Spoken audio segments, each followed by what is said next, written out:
Welcome again, my friends, back for another exciting episode of WWE 2K22 Fantasy Warfare. I am your host, Bloody Bill Vox. I'd like to apologize and explain what happened last week. There was none of this was on camera last week. Well, when we got everything set up last week here in the Fantasy Warfare studios, turns out we had a mic cable somewhere disconnected. So everything was recorded without sound. A whole bunch of this and none of this. But this week, we've got everything back under control. We are back live here on YouTube. It's Friday night at 6 p.m. Eastern. You are sitting back. You are ready for 6 action-packed matches of Fantasy Warfare here this week. Let's take a quick moment to go over the card. We've got an exciting lineup this week here on Fantasy Warfare. So let's take a look at that lineup right now. Oh yes, let's take a look. Our opening contest in this week's episode is going to be a battle of the short matches. Goldberg and the Ultimate Warrior kick things off this week here on Fantasy Warfare. Then we're going to go into a technical masterpiece in the making under submission match rules. It's going to be Kurt Angle and Bret the Hitman Hart. Then in a match that we have been told time and time again would never happen because both of them refuse to work with each other. Well, today on Fantasy Warfare, they're going to work with each other. It's going to be The Rock going up against Shawn Michaels. And then in another match that was supposed to happen at one point in wrestling history, but one side of this, Stone Cold Steve Austin, went ahead and walked out of Monday Night Raw. Well, there's no walking out of Fantasy Warfare this week, as it's going to be Stone Cold Steve Austin going one-on-one with Brock Lesnar. Then in our 5th match of the evening, it will be a battle of the supermen of pro wrestling eras, as John Cena goes one-on-one with the immortal Hulk Hogan. And then in our main event this week, it will be a battle of the giants, a quote-unquote father versus son matchup. In one corner, it will be Andre the Giant with his manager, Bobby the Brain Heenan, and standing across from him will be his quote-unquote son, The Big Show. We'll talk about that one a little bit later on. But without further ado, my friends, we're going to go ahead and head down to the ring for our opening contest this week. One man was known for putting people down in under 90 seconds. The other man, pretty much the same. So will this match last 90 seconds? Might we be in for a lengthy quote-unquote masterpiece? I'm not sure. Let's find out in our opening contest here this week as Goldberg goes one-on-one with the Ultimate Warrior.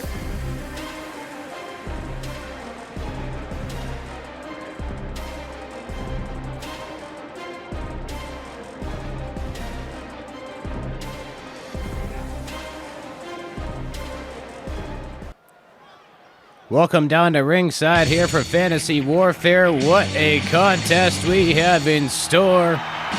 2 men of bursts of energy going one-on-one. Making his way to the ring from parts unknown. Weighing in at 275 pounds, the Ultimate Warrior. The Ultimate Warrior making his way to the ring here on Fantasy Warfare this week for a showdown with Goldberg. Both of these men notorious for keeping their matches short and sweet, so it will be interesting to see what happens when 2 of those forces collide one-on-one here this week in our opening contest of Fantasy Warfare. What an exciting week we have ahead. 5 more action-packed matches after this one. Our main event this week, Andre the Giant and The Big Show. But now we await the arrival of Goldberg. Oh, you can hear the knock on the door. Or maybe that was him bashing his head off of it. I'm not quite sure, but here he comes with security detail because apparently he is one of the most dangerous men in all of professional wrestling. Goldberg making that long walk to the ring to do battle with the Ultimate Warrior. Here he comes, the former multiple-time World Heavyweight Champion. Could he be just a spear and a jackhammer away from thwarting the Ultimate Warrior here this week? We'll find out in just a few moments after he makes that long walk to the ring with the Warrior standing there facing off, waiting for him. You're going to wonder what the inside of Goldberg's lungs look like after a career of inhaling all that smoke and all those sparks and everything else. You gotta wonder what exactly his lungs look like. Weighing in at 270 pounds, Goldberg, the former Atlanta Falcon, in addition to being the former WCW and WWE World Heavyweight Champion. He's got a history in football. He's got a history in wrestling. Here today, he'll look to use that football tackle, known as the spear, and the jackhammer as his means of destruction to put down the Ultimate Warrior. But of course, Warrior has got the power on his side as well. Both of these guys, it's power versus power. It's size versus size. It certainly isn't stamina versus stamina. If this thing goes more than 2 minutes, these guys are going to be breathing heavy all over the place. Goldberg starting things off with a fall-away slam on the Ultimate Warrior. What a way to start things. He could be looking to take things home rather quickly, it would seem. Whoa, throws the Warrior across the ring. Well, clearly we're not going in for the spear and jackhammer burst right away. Goldberg actually looking to manhandle the Ultimate Warrior first. Got him up on the shoulders, drapes him down across the top rope. Goldberg stomps the arm of the Ultimate Warrior. I know this is a cliche line that has been said in wrestling numerous times, but I can't recall ever in the Ultimate Warrior's career that he was ever dominated in the way that Goldberg is dominating here to kick things off this week on Fantasy Warfare.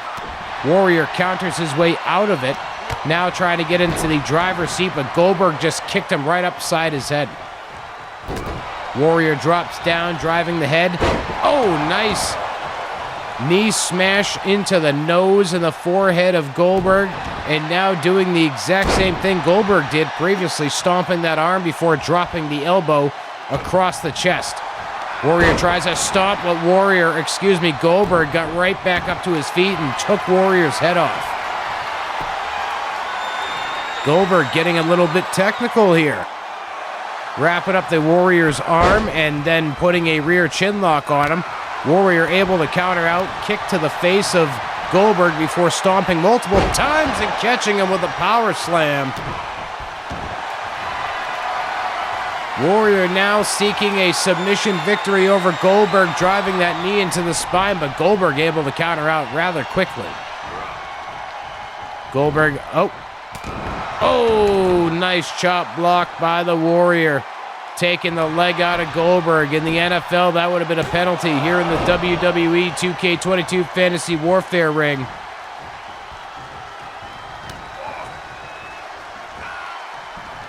hard kick attempt by Goldberg, but nobody home for that one. Goldberg's got the Warrior up on his shoulders. Press slam, what's he gonna do? Oh, brings him down, catches him into the cover. And only a count of 2 on that one.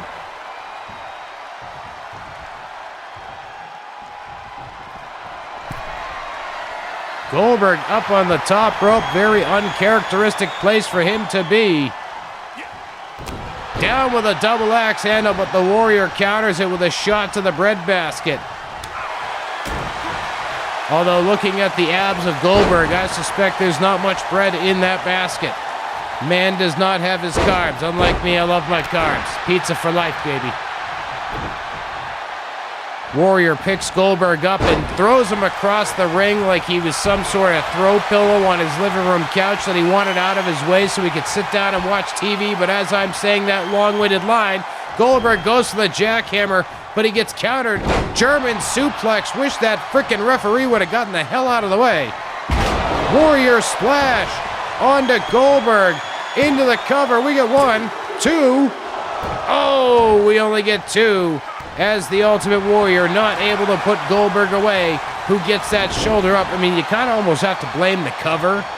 He's just 2 knees on the chest. He's not really pinning those shoulders down or even hooking the legs. It's Goldberg throws the Warrior across the ring like that living room throw pillow I talked about earlier.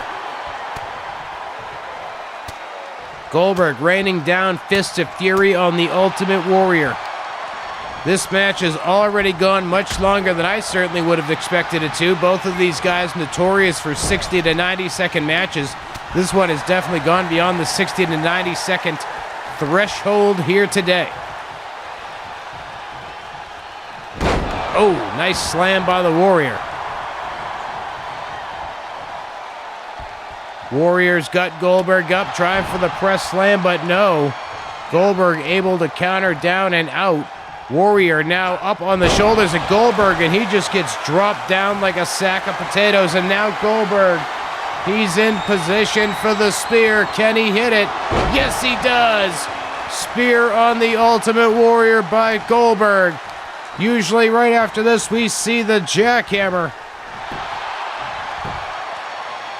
Into a cover. 2. Oh, we only get 2. He didn't go for the jackhammer on that one.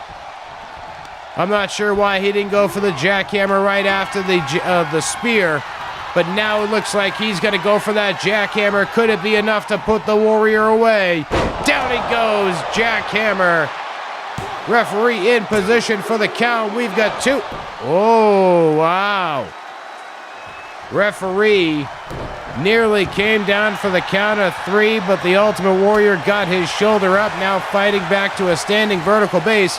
He's got Goldberg up, and big-time press slam. I think Kevin Dunn was on the button for that one. That was a spastic series of cuts. Now Warrior raining down with Fists of Fury, just as Goldberg did before, except he don't have no gloves on. And Goldberg is now busted wide open. He's bleeding. We're already off to a bloody start here this week on Fantasy Warfare. Goldberg raining down again with Fists of Fury. Here I am talking about how he had gloves on. And Warrior now grabbing at his face pretty hard. Maybe those gloves are loaded. Goldberg into the cover on the Warrior. And Warrior kicks out yet again as this match rages on. I know I made my jokes earlier about these men being out of gas after 90 seconds, but these two have been going to battle. Warrior's got him up again. Press slam. Whoa, this time, big time pressing.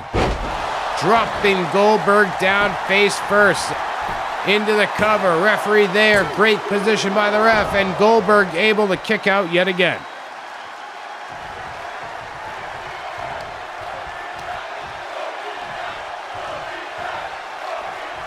Fans chanting, both these guys appreciating the efforts of the Ultimate Warrior and Goldberg here today.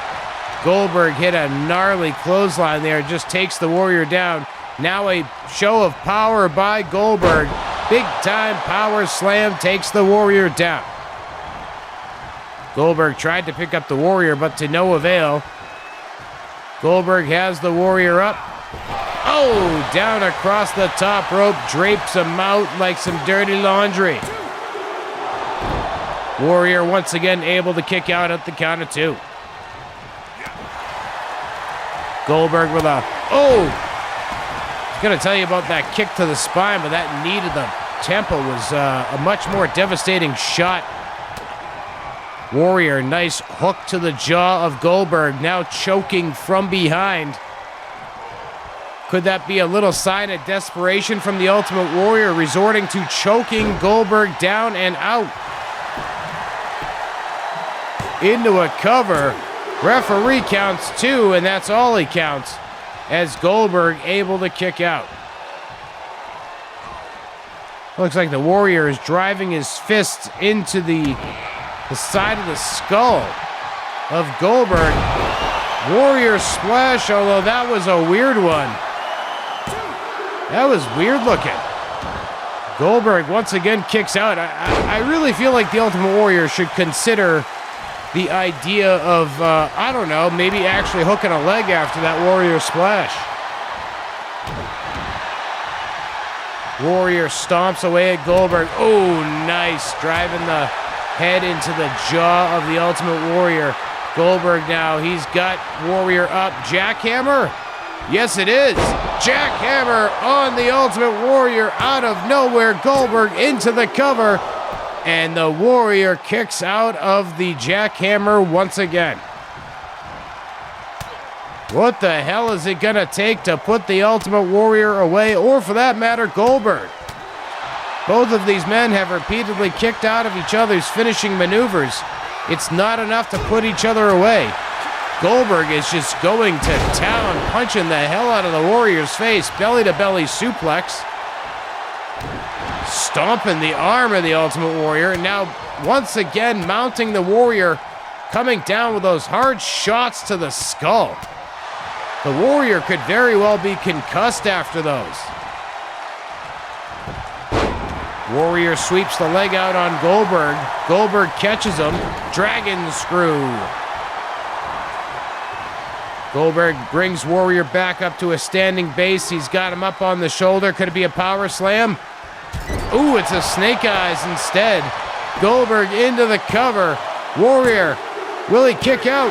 No, he won't. Goldberg wins it with a snake eyes. I think the Ultimate Warrior very well could be concussed on that one. I mean, snake eyes is a devastating maneuver, but I wasn't expecting that to be what put away the Ultimate Warrior after everything we saw here in this contest.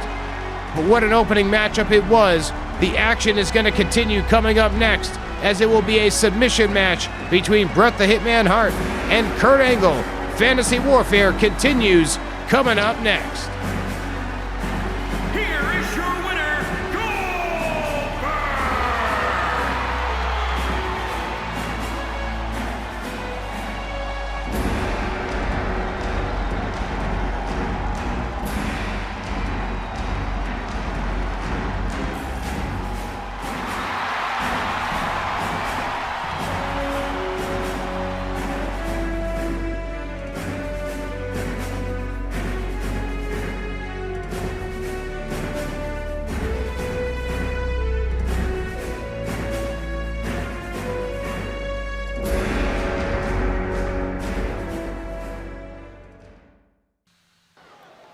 Welcome back to ringside for more Fantasy Warfare action. This next one's got me excited. It's one I think we all would have loved to see if Bret the Hitman Hart's career didn't come to a premature end in 2000. It's a submission match. Let's take it down for the introductions. The following contest is a submission match. Making his way to the ring from Pittsburgh, Pennsylvania, weighing in at 246 pounds,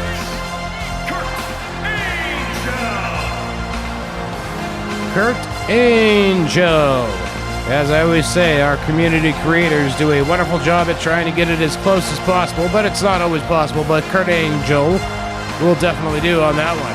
But it's Kurt Angle hitting the ring here this week in Fantasy Warfare for a submission match against Bret the Hitman Hart.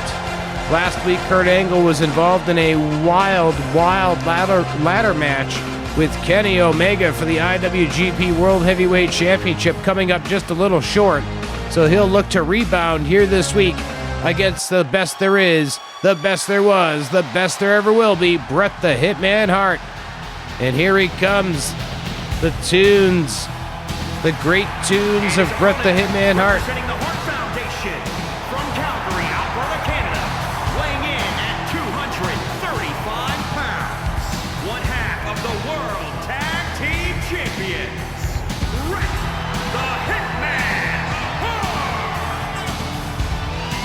As I was saying before the introductions began, the tunes of Bret the Hitman Hart. I don't think this man's ever had a theme song in pro wrestling that I didn't like. Even his WCW theme songs, which were a little bit of a departure from the usual Bret Hart fare, were still pretty decent.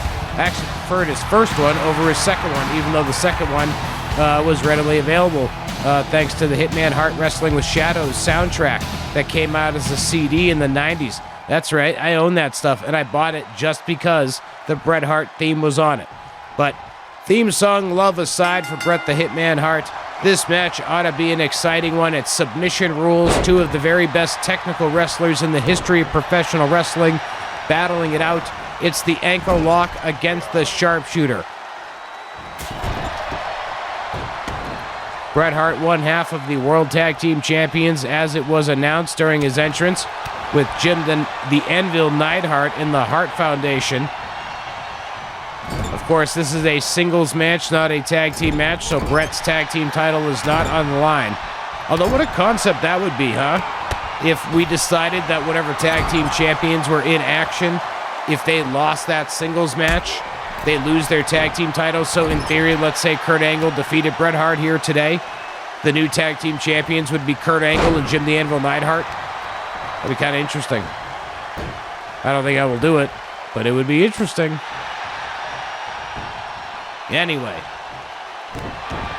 coming back from Fantasyland, even though we're already technically in Fantasyland, it was like another vortex of Fantasyland.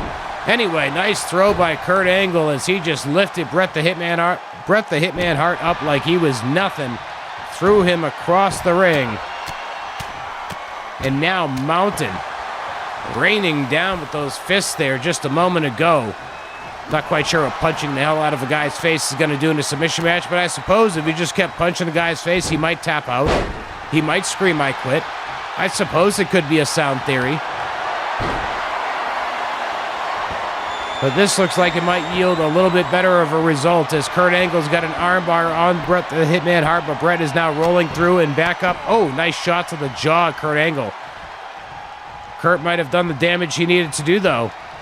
As you saw there, Bret got up. He was clenching that left arm. Kurt Angle's got both arms hooked. Ooh, nice. Nice butterfly suplex. Nearly threw Bret the Hitman Hart into the corner. Kurt now up to the top rope. Uh-oh, moonsault time. Oh, but Bret Hart got the knees up before Angle could come down and hit the impact. Now Bret's got Kurt tied up. He's going for the sharpshooter. He's got it locked in. Could this be all? It's a submission match. Bret's #1 submission is now locked in. Angle's got nowhere to go to. He's not in a good position, but he is now using his lower body strength, and he breaks himself free of that sharpshooter that was locked in by Bret Hart. What power on display by Kurt Angle in his lower half. Those strong Olympic-trained legs. When he was doing the Olympic-style wrestling, you had to have strong everything in order to survive that world. I mean, of course, the man did win a gold medal with a broken freaking neck, but what a display of power by Kurt Angle to get out of that sharpshooter. Now Kurt Angle back in the driver's seat. Oh! As I say that, Bret Hart hits a bulldog counter on Kurt Angle to get back into the driver's seat here in the offensive category of this submission match. Angle catches Bret. Shot to the midsection. He's got Bret, throws him over the top rope, but Bret is still up on the apron. Angle follows him out to the apron. He's got him side suplex on the hardest part of the ring. That could certainly put a dent in your day if you are Bret the Hitman Hart, taking that side suplex on the hardest part of the ring apron. That is just metal frame, folks. If you're not familiar with the construction of a professional wrestling ring, all around, over that, in our current view, you see that red strip? Well, that red strip underneath that ring canvas, or that ring skirt, is literally our canvas, a little bit of padding, and then a metal frickin' frame. So Bret Hart just essentially got dropped on about an inch of padding and metal frame. Wonderful, wonderful time. And you're welcome for that education on a professional wrestling ring for those of you who are not familiar with a pro wrestling ring. This submission match is roaring on the floor. There are no countouts. There are no disqualifications, so anything goes on this one. But the submission does have to occur back in the ring, so these guys can brawl on the floor as much as they want for as long as they want. But if they want to pick up the victory, they do eventually have to bring the action back into the ring, because that is the only place where somebody is going to be able to tap-a-roo. What is Bret going to do with Kurt? Oh, gnarly. Interesting sound from the game, though. Went into the guardrail, but it sounded like he went into the turnbuckles. Oh, that sounded like ring steps. That one definitely sounded like ring steps. Boot to the midsection by Kurt Angle. Bret counters once again with a bulldog. This time it's on the floor. Angle blocks the punch of Bret Hart. Bret catches the leg. Nice dragon screw on the floor. These guys really got to consider bringing it back in the ring sometime in the near future here. They're doing a lot of damage to each other, but it's going to do a whole hell of a lot of no good if we don't get a submission in the ring. Oh, Bret into the ring post as Kurt Angle now back into the ring. Angle taking a moment to charge himself up, but that was the opportunity Bret Hart needed to get back into the ring. Boot to the midsection. Nice DDT by Bret Hart on Kurt Angle. He's got Kurt again. He's going for the sharpshooter a second time. Kurt Angle, he's close to the ropes though. Can he reach out and grab the bottom rope and get free? No, he can't. Kurt Angle taps out, and Bret the Hitman Hart wins this submission match. What a victory for the excellence of execution here in our second match of this week's episode of Fantasy Warfare. As we take a look at some of the highlights from this contest, we are going to take a brief intermission and then return to the ring for our third match of the night. It's going to be The Rock going up against Shawn Michaels. Here is your winner, Rick the Hitman Hart.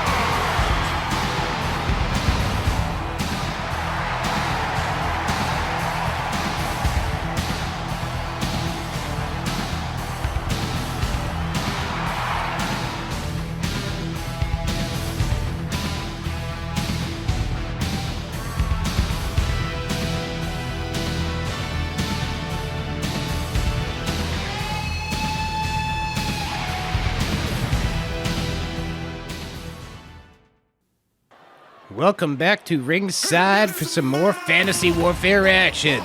Hey, you hear the call of The Rock. It's time for some Attitude Era, wish we could've but never got it action as The Rock gets ready for battle with the Heartbreak Kid. Let's take it down for the introductions.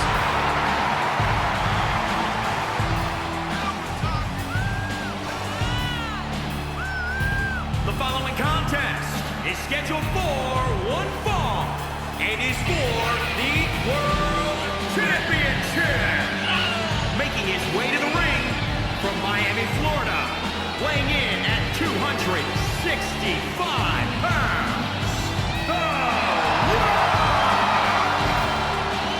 That's right, folks. The WWF Championship, the old classic Winged Eagle design, will be on the line in this one.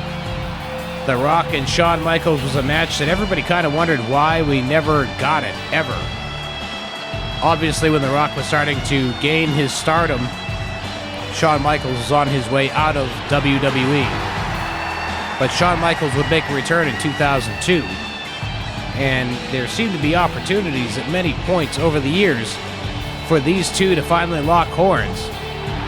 But it was never to be, and it has long been said that there was some sort of unspoken rivalry in which they refused to work with each other. But here this week in Fantasy Warfare, we're going to have them work together. And we're going to put some championship gold on the line as we await the arrival of the Heartbreak Kid, Shawn Michaels.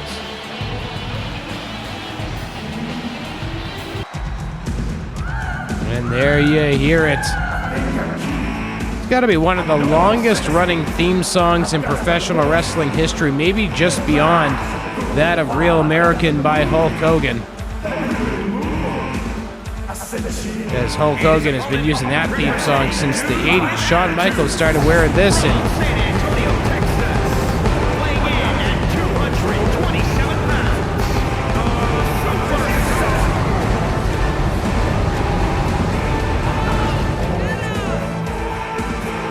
goodness gracious, that was a whole bunch of pyro. Shawn Michaels been using Sexy Boy as a theme song since the early 1990s. As I was saying, maybe only Hulk Hogan has used the same theme song longer in WWE. Of course, you know, we could say, you know, he definitely used Jimi Hendrix in WWE and used the NWO theme as well. And Shawn Michaels did use the DX theme along the way, but you know what I'm talking about here. There you see it. My personal favorite championship design of all time. On the line here between Shawn Michaels and The Rock as the crowd is firmly behind firmly behind The Rock, as one might expect given the location of this show, as we remain yet again in Montreal, Quebec, Canada.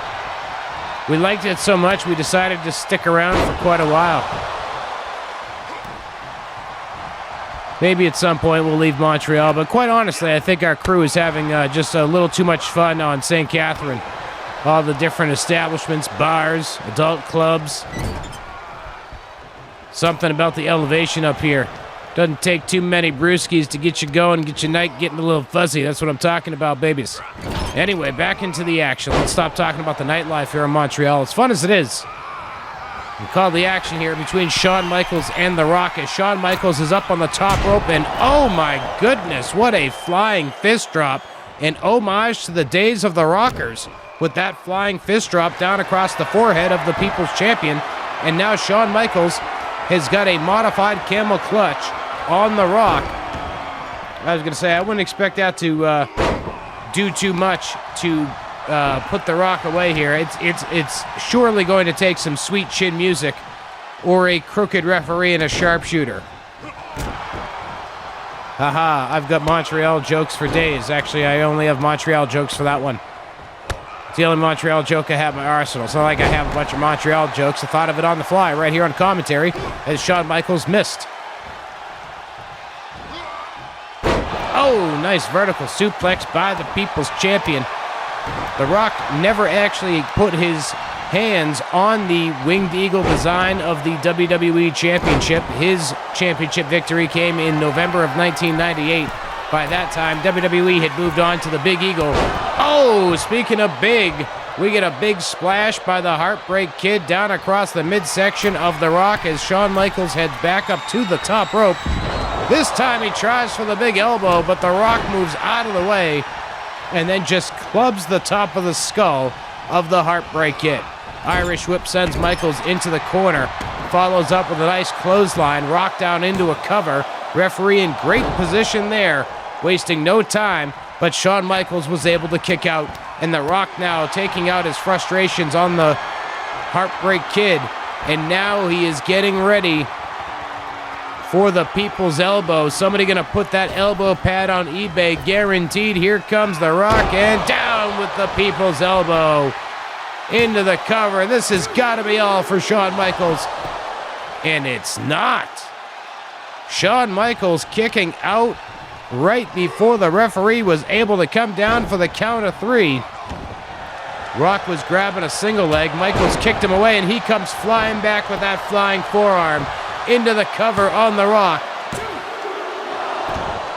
Rock kicking out on that one. I'm not too surprised that The Rock kicked out after a flying forearm. It's going to take a lot more than that to put away The Rock, and we could be seeing what that something is as Michaels tunes up the band. Bam! Sweet chin music. Down goes The Rock. Referee into the cover, and The Rock kicks out right before the count of 3.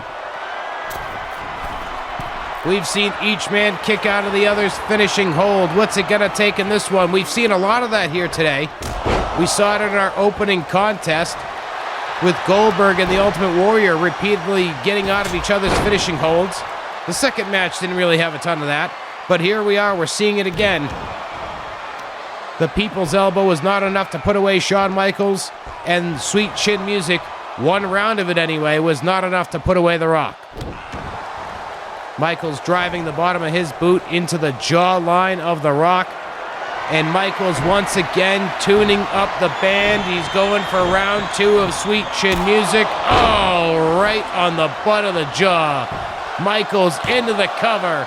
We get 2. And we get 3. Shawn Michaels defeats The Rock and walks away with the WWF Winged Eagle Championship belt. We take a look back at some of the highlights here from this matchup that sees Shawn Michaels walk away with the victory. We are going to take a brief break, and then when we come back, we are going to see another match that we never thought we would see. Although this one was once advertised, it just simply didn't happen. Coming up next on Fantasy Warfare, it's Stone Cold Steve Austin and Brock Lesnar. Champion,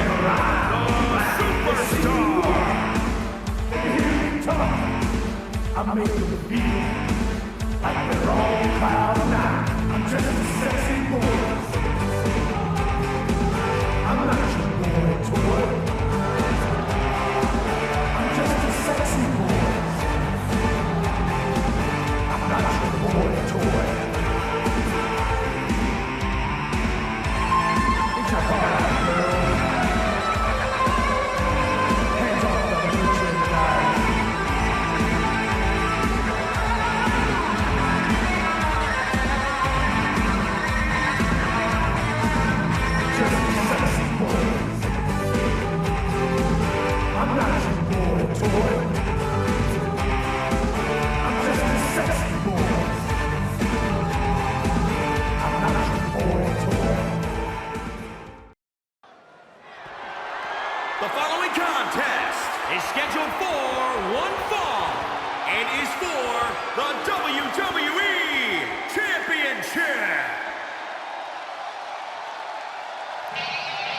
Welcome back to ringside for some more Fantasy Warfare action here this week.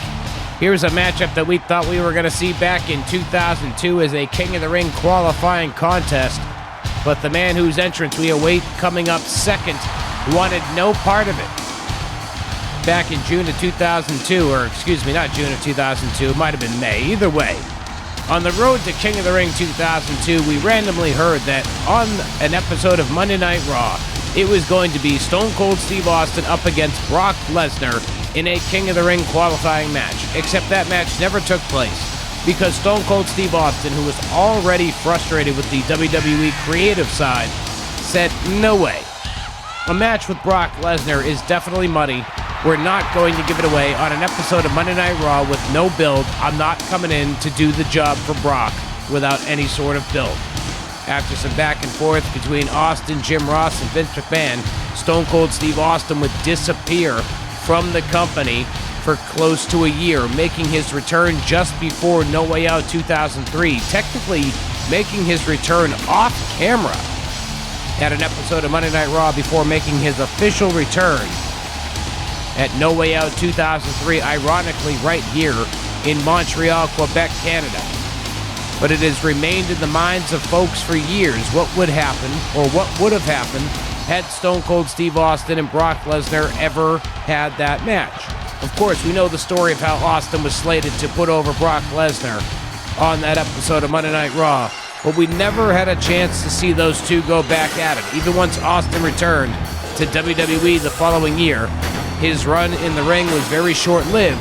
So as a result, there was no chance for Austin and Lesnar to ever have that match.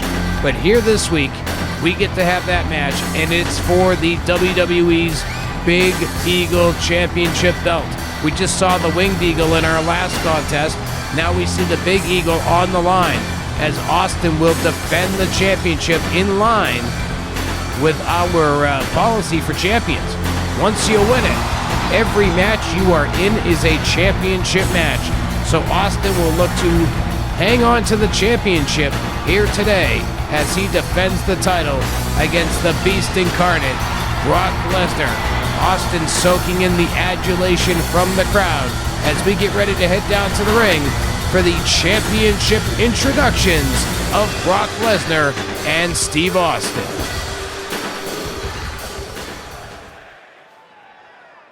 Introducing the challenger from Minneapolis, Minnesota, weighing in at 295 pounds, Brock Lesnar. And introducing the champion from Victoria, Texas, weighing in at 252 pounds. He is the WWE Champion, Stone Cold Steve Austin.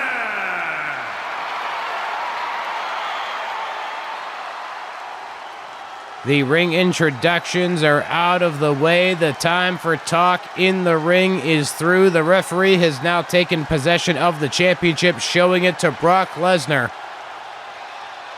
And now showing it to the audience. We are just moments away from the opening bell here.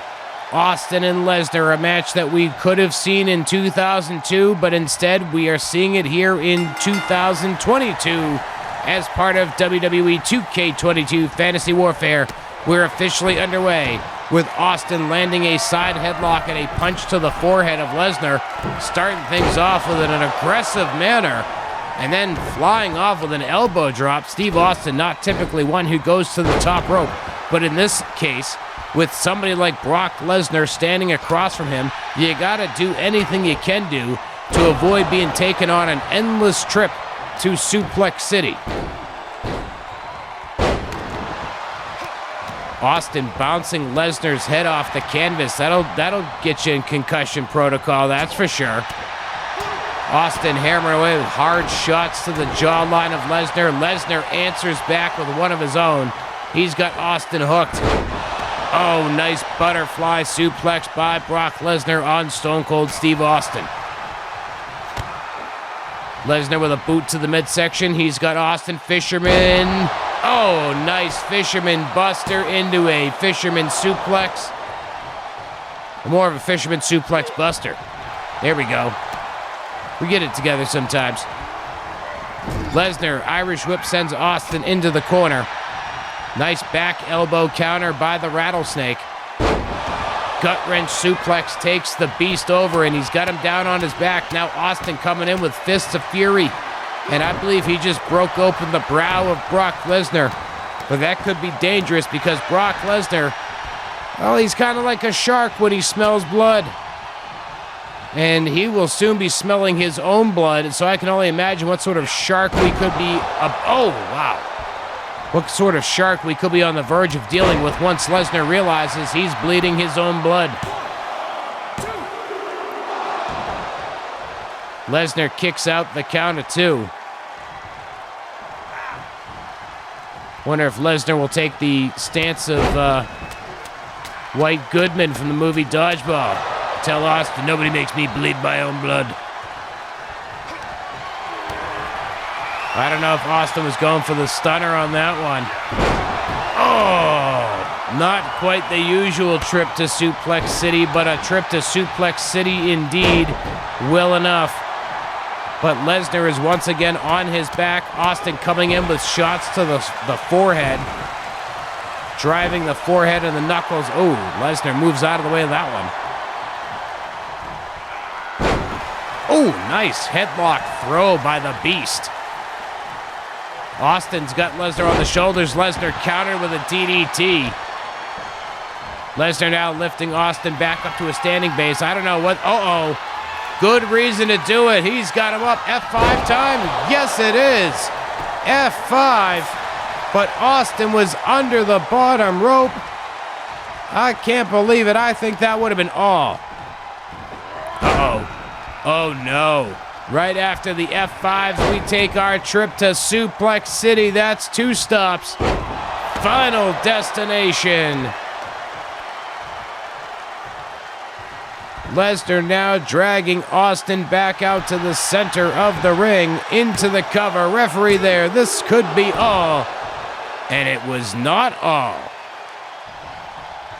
I thought maybe, just maybe, an F5 and 3 German suplexes might be enough to keep Steve Austin down, but how wrong I was for that assumption, as Lesnar now leaning into his UFC trainings, mounting Austin with some punches right to the face, and of course, Austin covering up. Uh-oh, another F5? Nope, Austin countering. I think we were about to see another F5.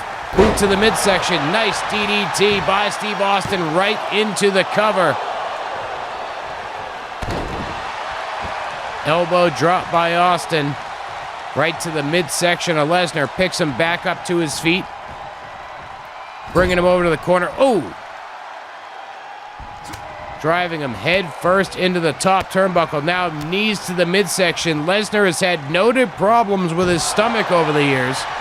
In fact, a lengthy battle with diverticulitis kept him out of UFC. Boot to the midsection, caught by Lesnar. Lesnar's got Austin up again. This could be the second F5, and it is.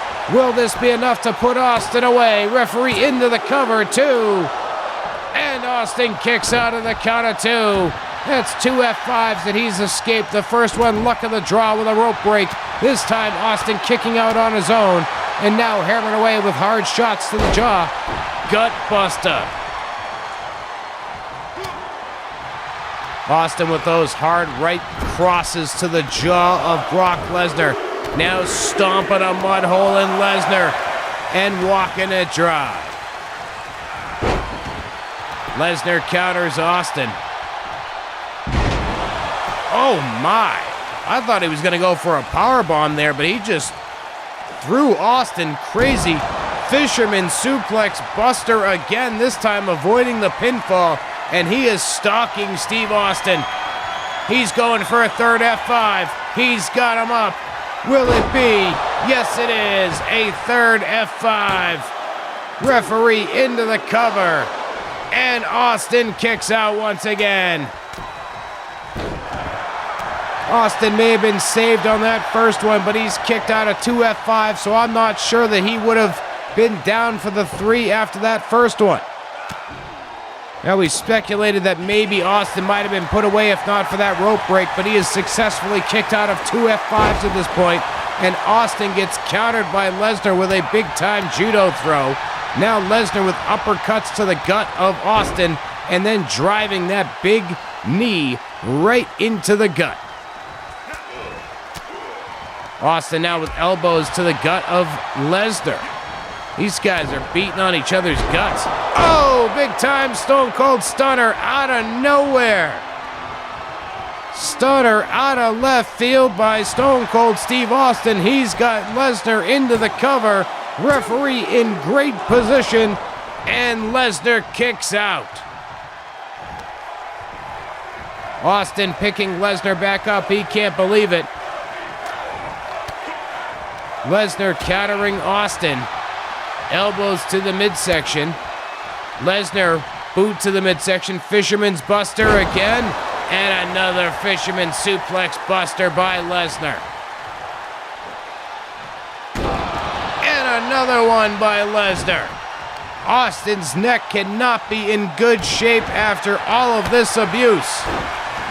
Austin just kicks Lesnar away, bringing Lesnar back up to his feet.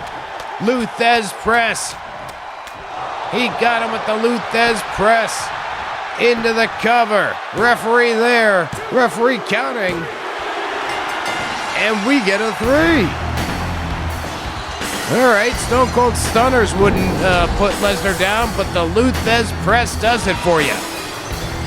I mean, Lou Thesz was quite the competitor in his day, so I suppose I could imagine the Lou Thesz press being quite the devastating maneuver, but nonetheless, Stone Cold Steve Austin retains the WWE Big Eagle Championship here this week on Fantasy Warfare. And still, the WWE Champion, Stone Cold Steve Austin. Coming up next is the Battle of the Supermen, John Cena and Hulk Hogan. Don't you dare go anywhere.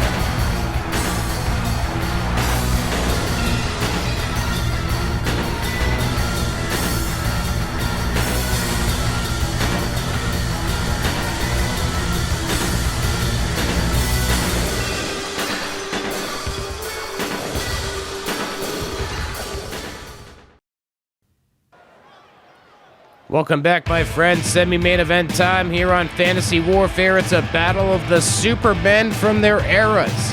Hulk Hogan was the Superman of the 80s and the early 90s, and then we got John Cena, the modern-day Superman of professional wrestling. These two about to do battle over John Cena's Spinner Championship belt. What a sight it would be to have Hulk Hogan running around with the Spinner Championship.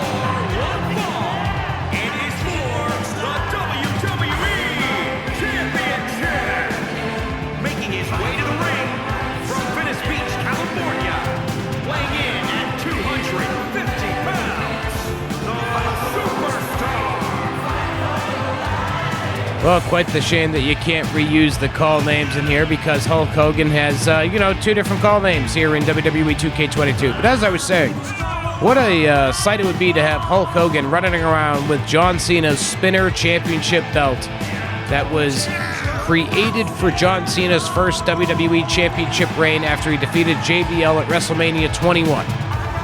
But of course, John Cena might have something to say about Hulk Hogan walking out of here with the Spinner Championship belt that he held so dear. Many people held that championship after John Cena. In fact, many people believe that that championship belt would literally just be a custom title for Cena's reigns.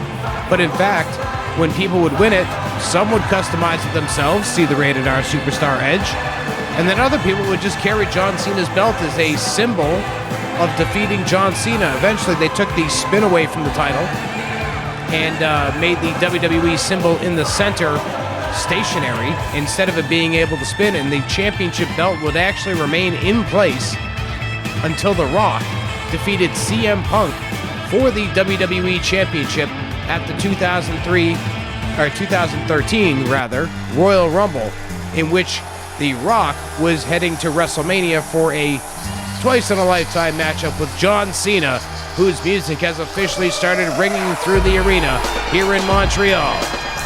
The Rock was heading into WrestleMania with a match against John Cena on the horizon, and as a knock on John Cena, he retired the Spinner Championship.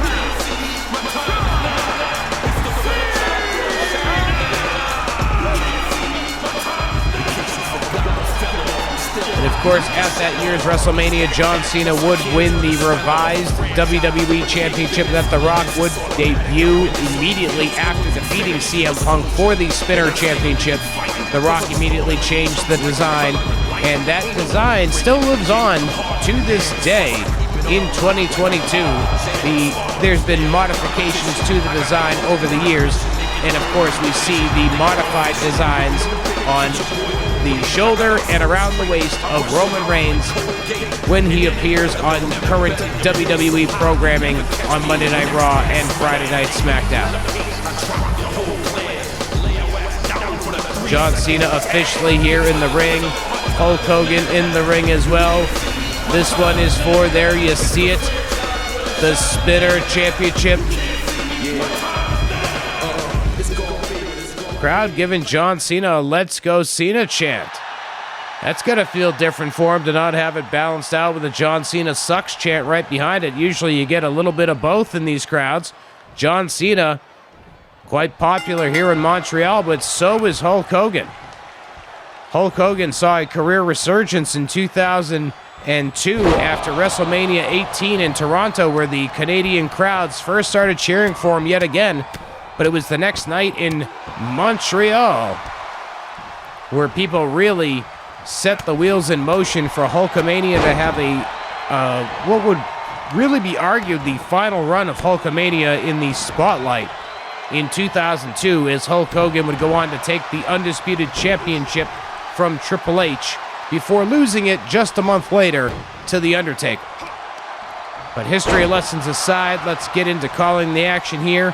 Supermen from both of their eras. Hulk Hogan with literally 2 moves of doom, the big boot and the leg drop, and then John Cena with his 5 moves of doom. So it's 2 moves of doom against 5 moves of doom. That's a move of doom for sure, as Hulk Hogan hits a choke slam on John Cena. Both of these men were megastars of their era, transcending the legacies, and both men had that Superman-type character. You know, we could talk about how Hulk Hogan and The Rock had that generational matchup at WrestleMania 18, but The Rock was more of an edgy character. The Superman, the say your prayers and take your vitamins type vibe didn't really work for The Rock when he came in as Rocky Maivia. His character was more of the edgy type. And granted, he was a generational talent, but I've always, and many fans have always been curious as to what would happen if the say your prayers and take your vitamins Hulk Hogan went one-on-one with hustle, loyalty, and respect. And so, of course, thanks to WWE 2K22, we're able to get that idea of what would happen if those two personalities were to collide. And what a matchup it has been so far, as John Cena now with a Luthez press. Be careful that Luthez press. It is a match ender, and Cena knows it. He just busted Hogan open into the cover, but Hogan kicks out of the count of 1. I think Cena was watching that last match with Austin and Lesnar and said, hey, you know what? Austin put Lesnar away with a Luthez press. I can do it in this one too, as Hogan hit move 1 out of his 2 moves of doom into the cover, and Cena kicks out.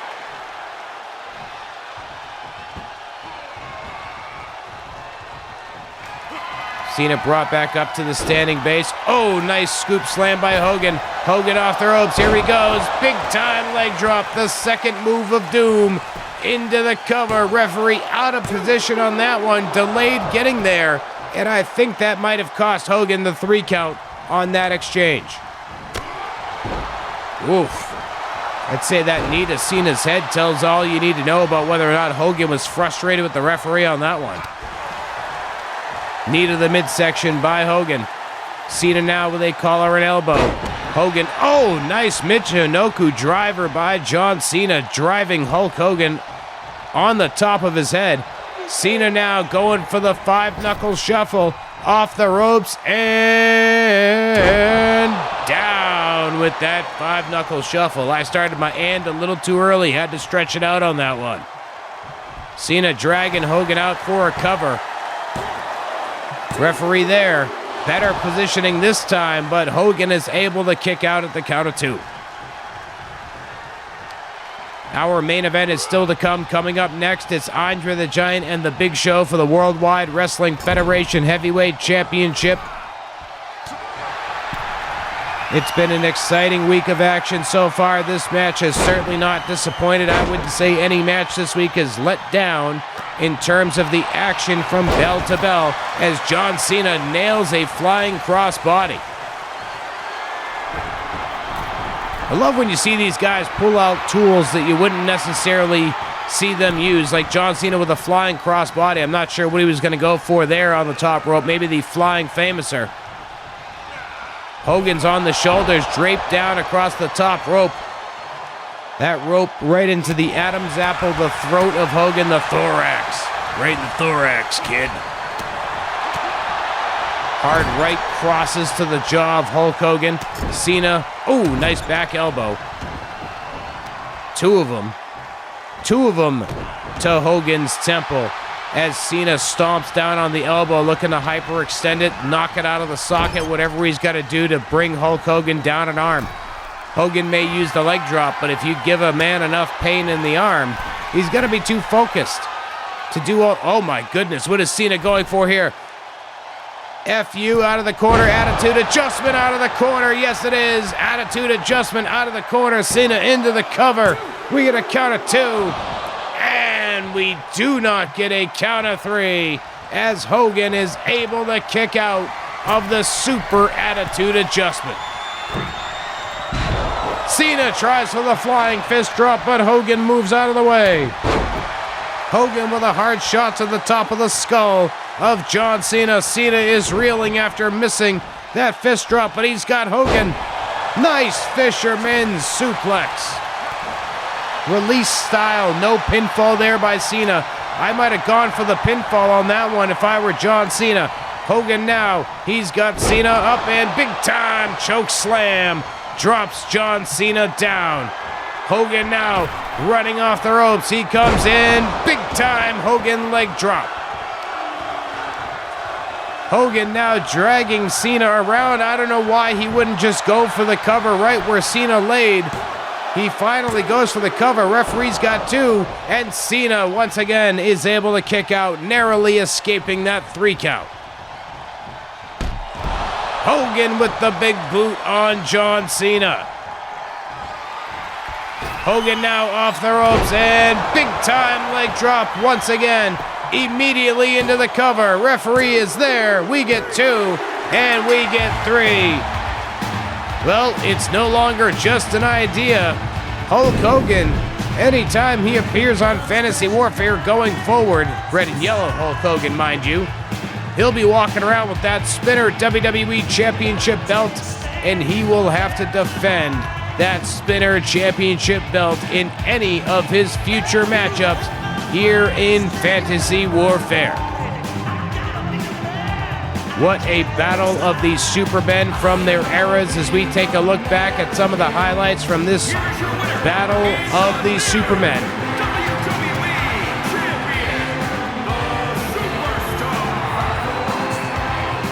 It's already a funny sight to see Hulk Hogan with the spinner championship belt playing it like a guitar. Well, folks, we know that as the legend goes, Hogan must pose. So we are going to take a brief intermission here and get ourselves ready for the main event. We're going to let Hogan pose, and when Hogan's done posing, we will come back for this week's main event for the Worldwide Wrestling Federation Heavyweight Championship. It's going to be the Big Show going one-on-one with Andre the Giant. Don't you dare go anywhere. Our main event is up next. Have fun posing, Hogan. Hogan must pose. Hogan must pose. Hogan must pose. All right, we'll be back.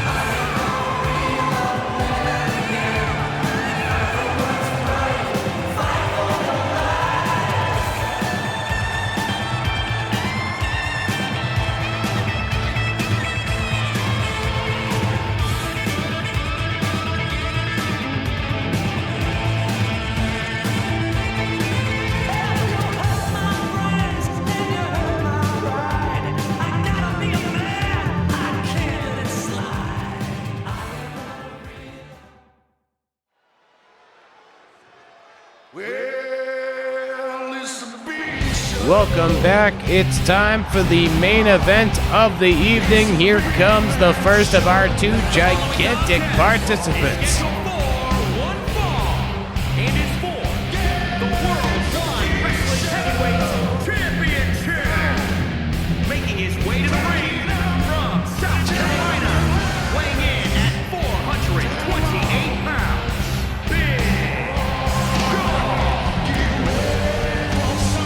It's the Big Show. All white, the Big Show, the Giant, whatever you'd like to call him. Like his foofy vest there. It's got some nice frills down the side. Big Show getting those tassels in the later years. So this match has often been discussed because of how the Big Show made his debut in the world of professional wrestling back in 1995. WCW stated that the Giant, the fella known here as the Big Show, was the son of Andre the Giant. Bobby the Brain Heenan from Grenoble, France, weighing in at 520 pounds, the eighth wonder of the world, Andre the Giant! So when the Giant made his debut in WCW as part of the Dungeon of Doom, it was purported that he was the son of Andre the Giant and that he was back to avenge his father's defeats at the hands of Hulk Hogan and to end Hulkamania. Of course, anybody who knew of Andre's condition and how it tended to skip a generation, and also knew that he did not have any reported sons out there, it was quickly seen through that this individual was not, in fact, the son of Andre the Giant. And of course, it has been revealed in later years that the Big Show was not, in fact, the son of Andre the Giant. But for the first number of years of his career, it was alleged that the Giant was, in fact, Andre the Giant's son. So here today in our main event of Fantasy Warfare, it's quote-unquote father and son, Andre the Giant and the Big Show, as Andre starts it off strong with a power slam right away. Wow. Like he just lifted 500 pounds of Big Show off the mat immediately to start this match. Andre the Giant is not here to play around with his son.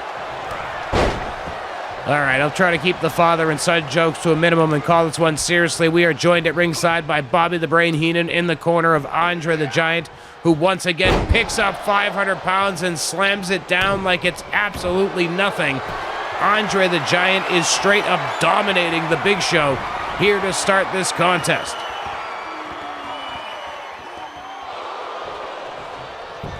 Big Show able to get out, rolls over into a cover, but Andre kicks out before the referee can even get into a 1 count as Andre picks up the Big Show again. Third time in this matchup that Andre the Giant just picked up the Big Show like he was absolutely nothing. Big Show looked like he was going to climb the top rope, and instead he lured Andre in, pulling Andre into the top rope. But Andre now choking the life out of the Big Show from behind. Saw Andre employ this move a number of times on his opponents throughout the 1980s in the WWF.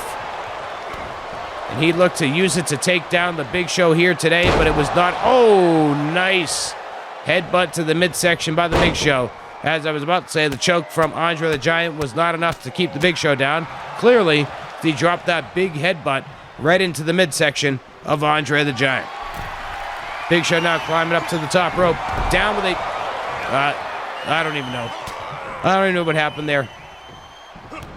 Boot to the midsection blocked. More shots blocked, but that was not blocked. A DDT by the Big Show on Andre the Giant.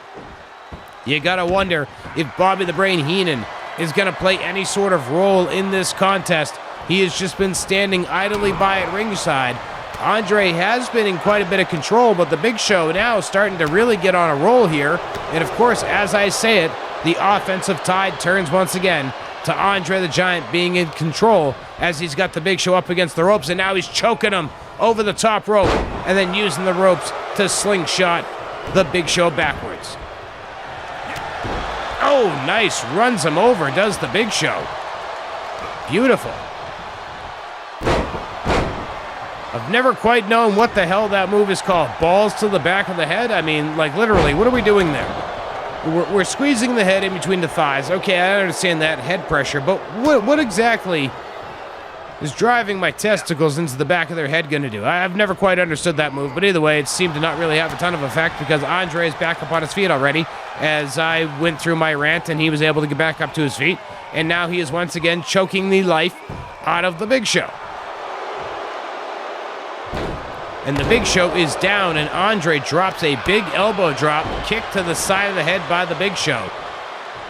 After a very dominant start from Andre, this has been a back-and-forth battle as the Big Show hits a massive spear on Andre the Giant, and Andre is able to kick out right before the referee came down for that count of three as Bobby the Brain Heenan now up on the apron. We wondered if he would get involved. I think that was enough of a distraction by Bobby to cause Andre to find the opening for that counter, sweeping the legs of the Big Show out. And now Andre is back in control of the offense yet again in this contest. Like I said, it started off with Andre in firm control, and then it's been a back-and-forth battle. But now Andre, after that distraction by Bobby the Brain Heenan, has landed attack after attack after attack. And now driving that giant knee into the spine, rolling the Big Show over. Oh, big time elbow drop into the cover. Referee is right there, and we only get a 2 count. That's a knockout punch. That was the knockout punch from the Big Show, but Bobby is up on the apron. It does no good. Referee's there for the cover, and Andre is able to kick out. Big Show just threw that punch like it was a regular old punch. It was tough to tell that he was firing up that weapon of mass destruction, but that's exactly what he did. Surfboard stretch by the Big Show on Andre the Giant. I don't even know why Bobby Heenan keeps getting up on the apron. These last 2 tries, Big Show has remained so focused on the task at hand that his attempts at distraction have done 0 good for Andre the Giant. Bobby tried throwing a steel chair in the ring. Boot to the midsection. Nice throw by Andre the Giant. Oh, brutal lifting knee. Just rising the knee up to the face of the Big Show. He might have knocked him out on that one. Oh, the old sit down on your chest, squeeze in your cavities, collapse your lung. Could this be all? It absolutely is. Andre the Giant with a huge victory over the Big Show to become the new holder of the Worldwide Wrestling Federation Heavyweight Championship in our main event here this week on Fantasy Warfare. What an exciting week of action it has been here at ringside. As we take a look at some of the highlights from this contest, we're going to go down to the ring for the announcement of Andre as the new champion, and then we are going to close out this week's show here on Fantasy Warfare. New Worldwide Wrestling Heavyweight Champion, the 8th Wonder of the World, Andre the Giant!